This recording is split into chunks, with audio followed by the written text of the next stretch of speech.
Authentic Catholic education seeks not only to give an intellectual formation, but a spiritual formation and a human formation as well. In other words, what differentiates Catholic education in the classic sense is that it seeks to form the whole person, mind, heart, and soul. And that's so powerful. And yet today, Catholic education is in decline. We need it now more than ever. Unfortunately, last year, during COVID, more Catholic schools closed than in decades, and Catholic enrollment went way down. Tonight, we're going to talk about a Catholic school that saw its enrollment go up and has a long waiting list and does formation in the classic Catholic way. And we're going to find out what are the key ingredients of a Catholic education.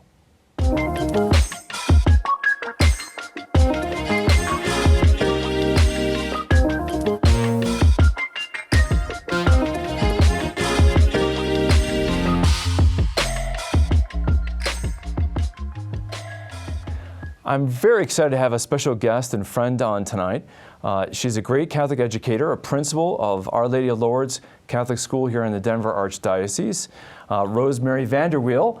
And Rosemary is also an alumnus of the Augustine Institute. So she did her master's, back a long time ago in the Augustine Institute. It was over a decade ago. So Rosemary, it's a great pleasure to have you on the show. Thank you. It's an honor to be here. Well, it's a joy. And I just want to tell you a little bit about Rosemary and what she did. 10 years ago, she took over as a very young principal, the youngest principal in the Archdiocese of Denver, of a Catholic school, Our Lady of Lourdes, that was struggling. They had less than 100 students, and the diocese thought that the school had to be closed and that it was just not going to make it.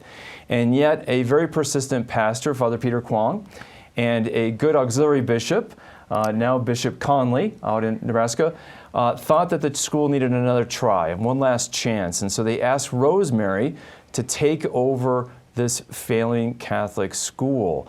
And what she did is you decided that the first thing you were going to do was make it a classical Catholic education school. You wanted to follow a classical education track. Why would you decide to do something like that? Here you have a school that's failing, it's struggling, it's in the red. There's a lot of, morale was very low at the parish and for the school, and yet you decided to go a whole different way. Yeah, I did. And actually, my time at the Augustine Institute really inspired that. But what I was seeking first and foremost was not necessarily classical. I just wanted an authentically Catholic school. And through my research and just learning what that looks like, I discovered the classical philosophy, which, like you said, encompasses the whole person. It's not just strictly a utilitarian approach to education. And we're really, first and foremost, trying to form citizens of this earth, but more importantly, citizens of heaven. Yeah, that's beautiful. And I love that the twofold goal that you really had is really recover the Catholic identity and give a great intellectual and human formation through classical education. So, those two things, and I think a lot of people know that Catholic schools have been on a decline for over a generation now. And we have far less kids in Catholic schools than we used to.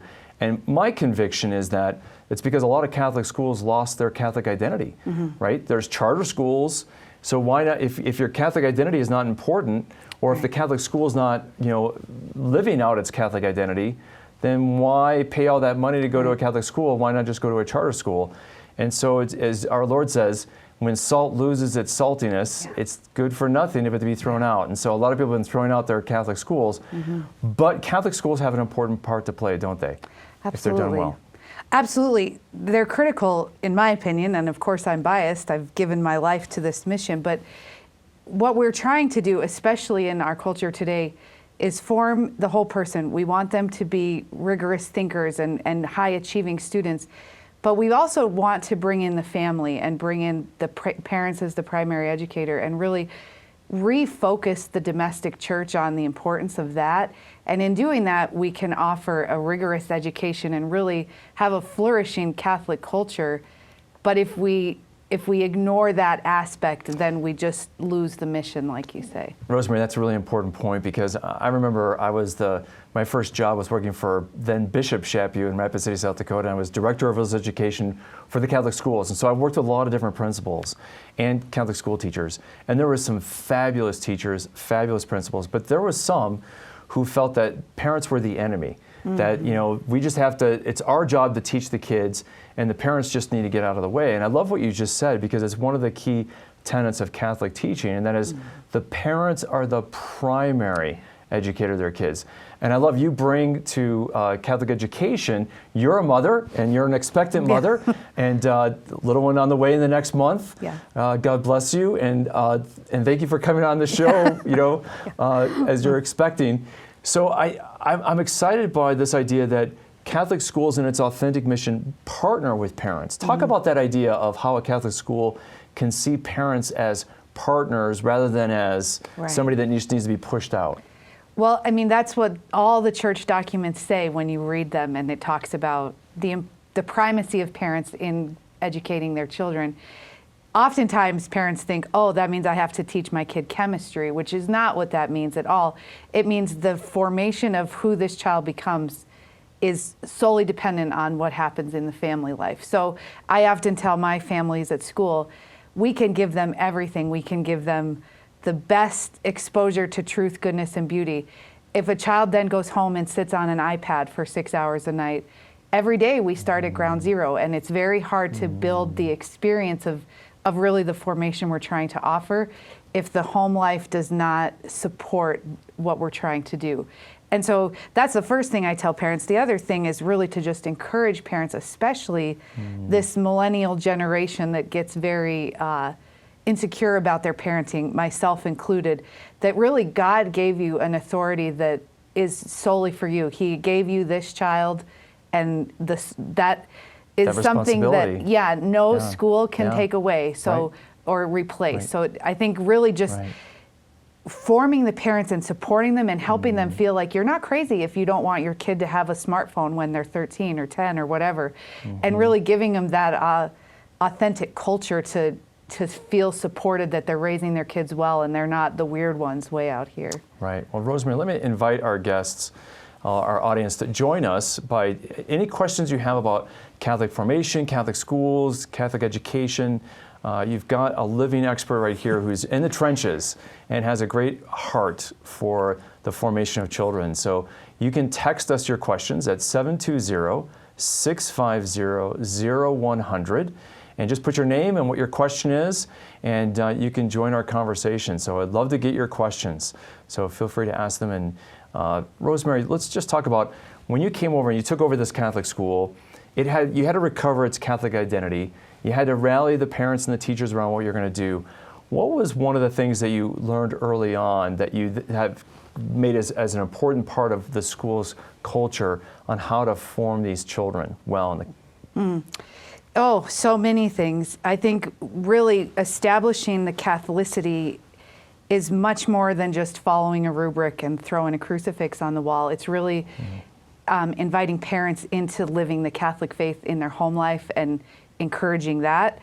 Of course, we don't want to turn anyone away, but we want parents who really are invested in wanting that, regardless of where they're at in their faith journey, but feeling a response to that call. Let me just say that. Okay. I love that you give the parents the respect and responsibility of being the primary educator, but then in so doing, you also give them the challenge, and you really challenge parents on, hey, here's the Catholic vocation that you have to be part of this process. I love that you do that. That's huge to me, because that's their authority is going to win the day. If you look at children, they're going to be loyal to their parents one way or another. The school plays a minimal part if they're at odds. And then I think the second thing I really tried to focus on was bringing in staff that are not just living their faith and being witnesses, but really being joyful witnesses. And Saint Teresa who said, "From sour face saints save us." And unfortunately, I had a lot of backflashes to Catholic school teachers that were sour-faced. So we really need to live with joy. The Catholic Church, Catholic schools are not a place where you're going to get whacked upside the head for making a mistake. It's where we are all on a journey towards heaven together, and the joy of being on that needs to be palpable. I can't tell you if I hope other Catholic principals can hear you talk about this, that this idea of modeling joy and for the teachers to model joy to the children. I know, my dad has great stories of the sisters coming, and I've only heard him talk about stories of being disciplined and being grabbed by the ears and dragged in somewhere, or whatever else. But hopefully this next generation of kids that you're forming, and the next generation that could be formed in Catholic schools around the country, will be formed with memories that their Catholic school experience was an experience of joy, of wonder, of being loved. And that's what Catholic education should really form the kids in. Exactly. Yeah. Well, what else do you, and I know, by the way, just from visiting Lourdes, your teachers do really model and witness joy. And I'll just say to the audience, I know a little bit about the school because at the very beginning, our son was in 8th grade when you started Lourdes, and we had him go, and he loved his experience there, and it was really great. And we'll talk some more about some of the practical things of a classical education. But Jim asked, one of our viewers asked, how is a classical education different from public school education or a Catholic school that doesn't use classical education? So what's distinctive about the classical? Good question, Jim. And also, there is no 30-second elevator pitch. I wish there was, but when people ask that, I always say, I hope it's a long elevator. But I think that the quickest way to describe the difference is, from a philosophical standpoint, John Dewey has shaped modern education in America, and he did so. He was an atheist, he was a humanitarian, he wanted to remove God and remove the family. So he turned education, he had some good ideas. He wanted to socialize kids and get them, he had some good things, but mostly his goal was to utilitize, to turn everything into utility. You need to know this to advance to the next grade. You need to know this to advance to college, to get a job, and maybe when you're 65 and retired, you might be happy or you might not, but that's you've gone through the process.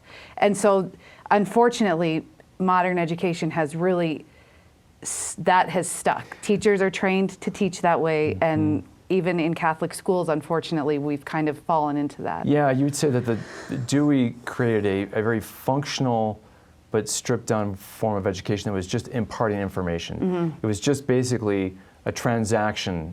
Education became transactional. Exactly. The teachers are imparting information. The kids are just going to receive that information. And it lost the human and the spiritual dimensions of education and educating the whole person. Let's just talk, Rosemary, let's just break this down. If we look at classical education, there's the method, the methodology of how education is imparted to kids.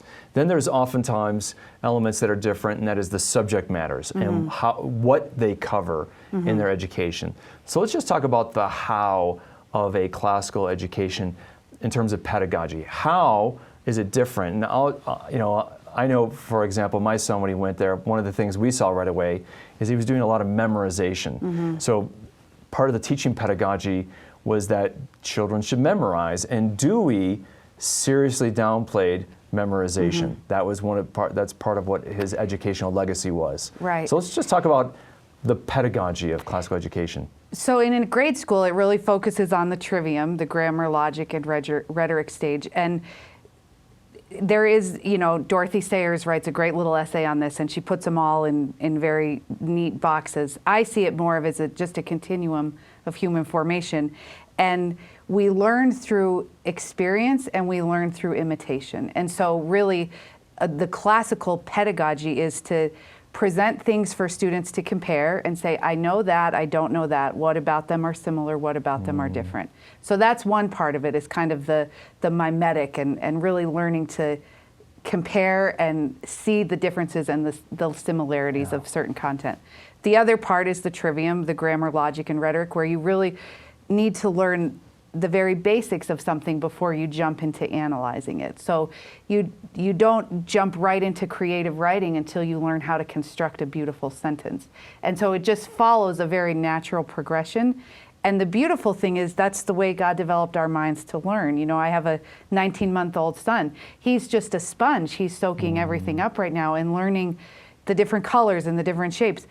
He will soon start arguing with me and wanting to know, why do I have to do this? And so you teach kind of with the grain of the children's development. And that's really the pedagogical approach of classical education. One of the areas that, as I'm thinking back to our son's education with you, is he started to have to do Latin. So that was a new subject matter. But when he was learning Latin, and when you teach Latin, you also are teaching Latin, so they're learning a foreign language. At the same time, they're learning basic grammar, and that reinforces what they're learning in grammar in terms of syntax and all the different rules of grammar, and they're learning Latin. And those two things reinforce, don't they? Right. There's such integration with Latin in all of the subjects, but particularly just English grammar, because that's where our language came from. So, yes. Latin is critical. It's kind of a linchpin, I would say, of the classical model, but it's also just good for the mind. It develops your use of thinking logically, and it develops your way of looking at things and processing in a deeper way. So, yes. Yeah, I think it does. And I noticed for Joe, when we grow up speaking English, you know, as in the United States, that is, and so we get used to English, and so we learn the rules by imitation, but we don't really learn them formally. But when you have to learn Latin, now you have to learn not only what these words are, but you have to learn the rules of the language. But that teaches you your own rules for English, which I think is really powerful. Right, and it gives you a little bit more ownership and command over the language.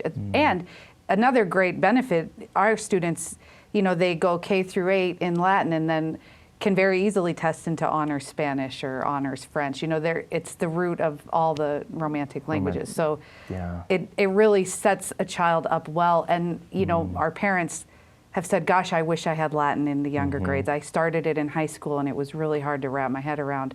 So really from a developmental standpoint, the younger you can introduce this, the better. You know, I know for our son Joe, he scored for all of his tests for getting into college in the 99th percentile, top 99th, for vocabulary and for reading and writing. And I know that goes back to him having to learn Latin and getting the classical education. You know, and I think, let's just talk a little bit about memorization, because I know you guys, you know, a lot of people, going back to the Dewey method, they just started to throw out memorization. And I remember, if I ask my dad, he can quote Shakespeare from his memorization when he grew up as a kid. There's a power to memorizing. Right. Let's talk about that. Well, and it's this very spiritual element too, because we can go back and remember so much. You know, in Scripture, we remember who we are when we look to God. And so I think our development, naturally, we want memory. We want to learn this. Stratford Caldecott's book, Beauty in the Word, talks about this so well. And I'm just reading that again. It's wonderful. But I think one aspect of memory that is critical is we don't just want them to, you know, spout out information and say we've got everything in our mind. That serves a very utilitarian purpose.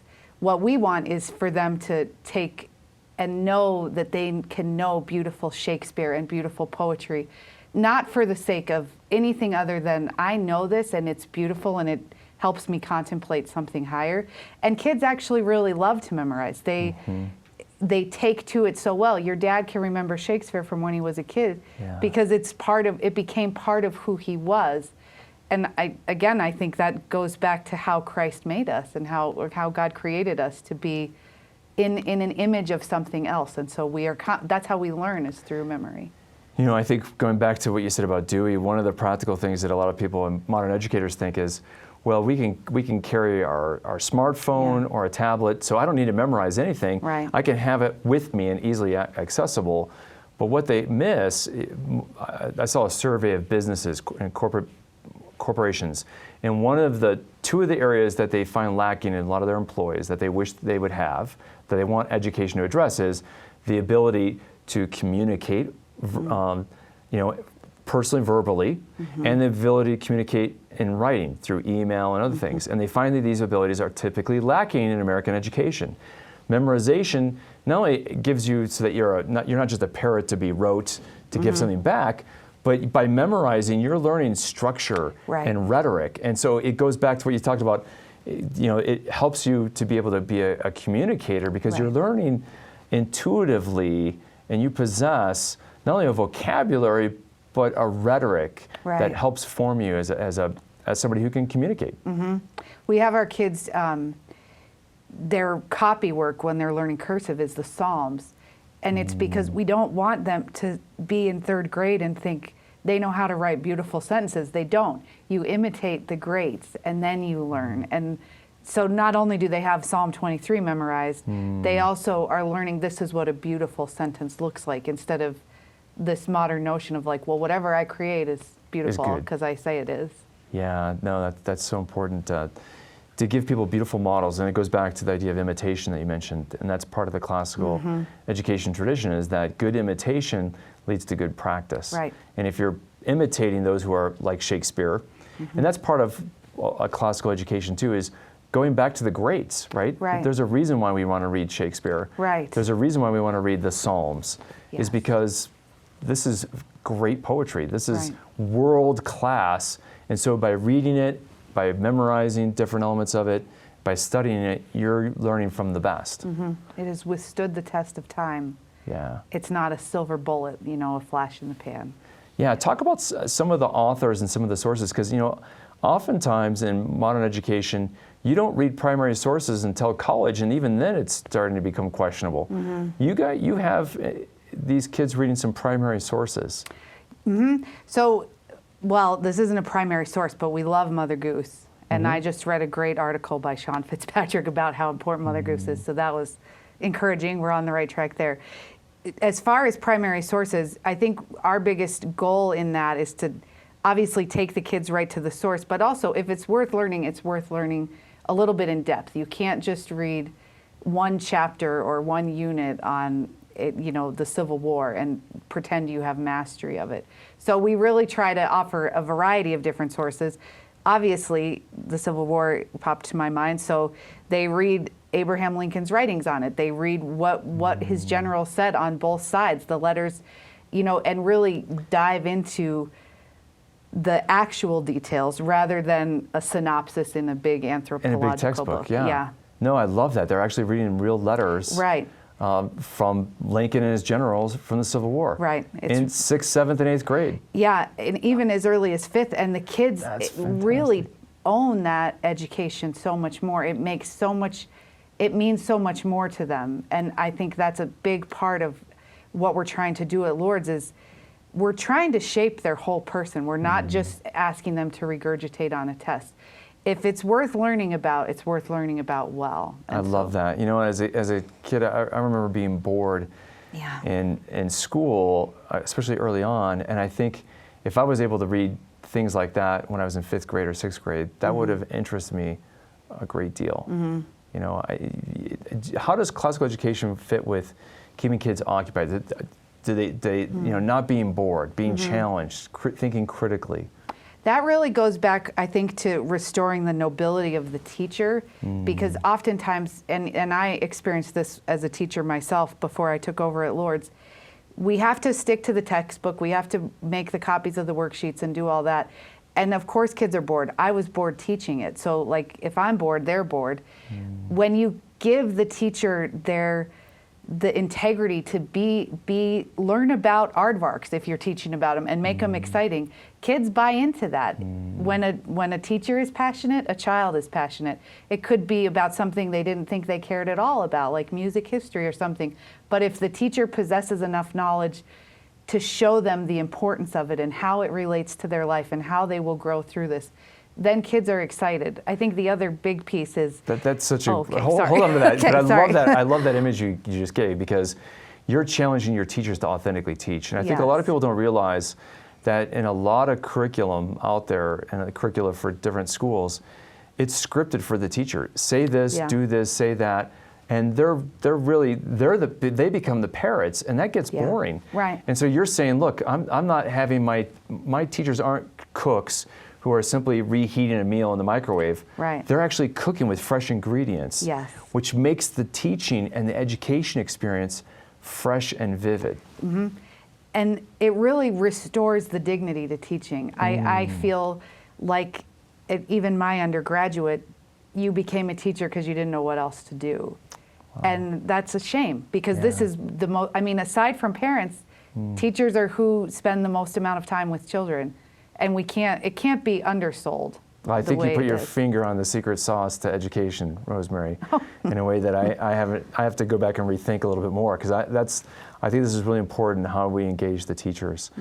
One of our audience asks, if there's not a classical school nearby, so how do they supplement? How can they give this to their child, some of the benefits of a classical education, even if they can't find a classical education school? They need to go find other Rosemarys to start more classical Catholic education schools, don't we? And pray, because actually classical schools are the fastest growing model of education right now across the country.